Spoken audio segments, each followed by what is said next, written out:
গিয়েছেন বড়বাজার এবং সেখানে যে সংখ্যা, সেই সংখ্যা নিয়ে একাধিক জায়গায় প্রশ্ন উঠছে। 15টা তো একদম চিহ্নিত, সরকার নেই, মারা গেছে।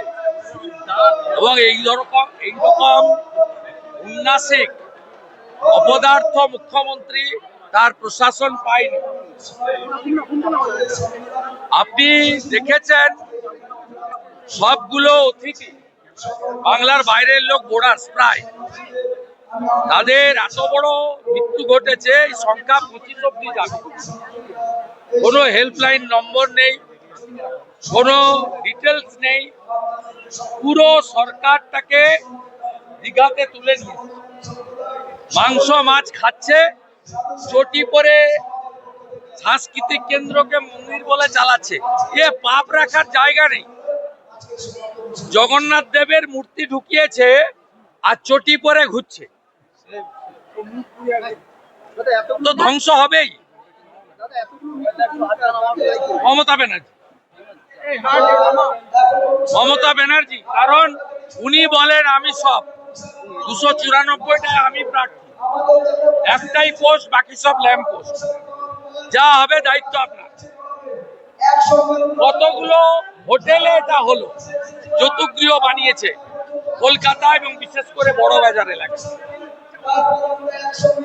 9টা 10-এ আমি এক স্যান্ডেলে দিয়েছি, 9টা 30-এ প্রধানমন্ত্রী শোক প্রকাশ করে তার রিলিফ ফান্ড থেকে কম্পেনসেশন ঘোষণা করেছেন। আর সি ইজ রিলাক্টেন্ট, চটি চাটা চাকর বাকর ভাতাজীবীদের নিয়ে ফুর্তি মারাচ্ছেন দীঘাতে। শিশু রয়েছে, সেখানে হাইড্রোলিক ল্যাডার এত কোটি কোটি টাকা খরচ করে কেনা হয়েছে, সেটা নামানোই গেল না, সেটা কাজ করলো না, মানুষ ঝাঁপিয়ে ঝাঁপিয়ে পড়ে মারা গেলেন। সেই ছবি দেখা গেল উপর থেকে ঝাঁপিয়ে। কে এর উত্তর দেবে? উত্তর কে দেবে? উত্তর কে দেবে? পশ্চিমবাংলায় মানুষ ভোট দিতে পারে, আর যারা ভোটও দিতে পারে না তারা তো নিজেদের 500 টাকায় বিক্রি করে।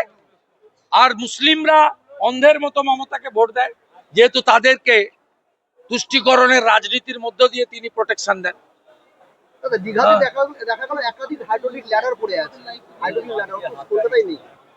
পুরো সরকারটাকে দীঘায় তুলে নিয়েছে, 28 কোটি টাকার অ্যাডভার্টাইজমেন্ট দিয়েছে, 300 কোটি টাকা খরচ করেছে। এ সিগন্যাল প্রভু জগন্নাথ দেব দিচ্ছিলেন। আপনি বলুন, অন্যভাবে নেবেন না।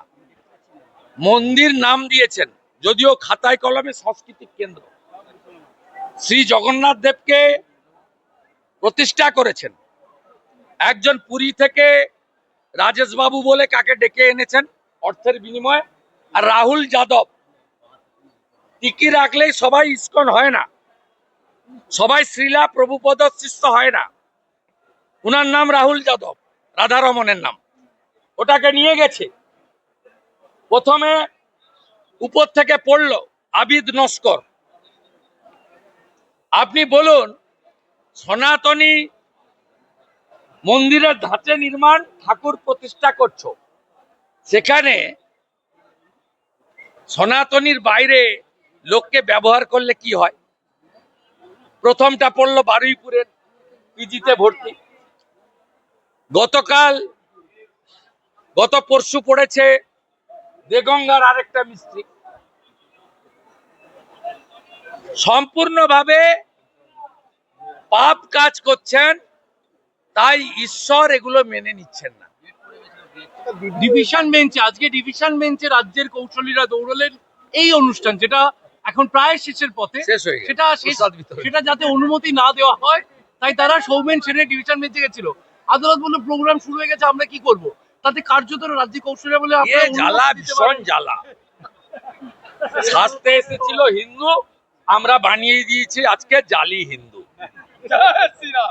জালি হিন্দু, মমতা জালি হিন্দু, মমতা জালি হিন্দু। রেড রোডে হিজাব পরে প্রেয়ারে যায়,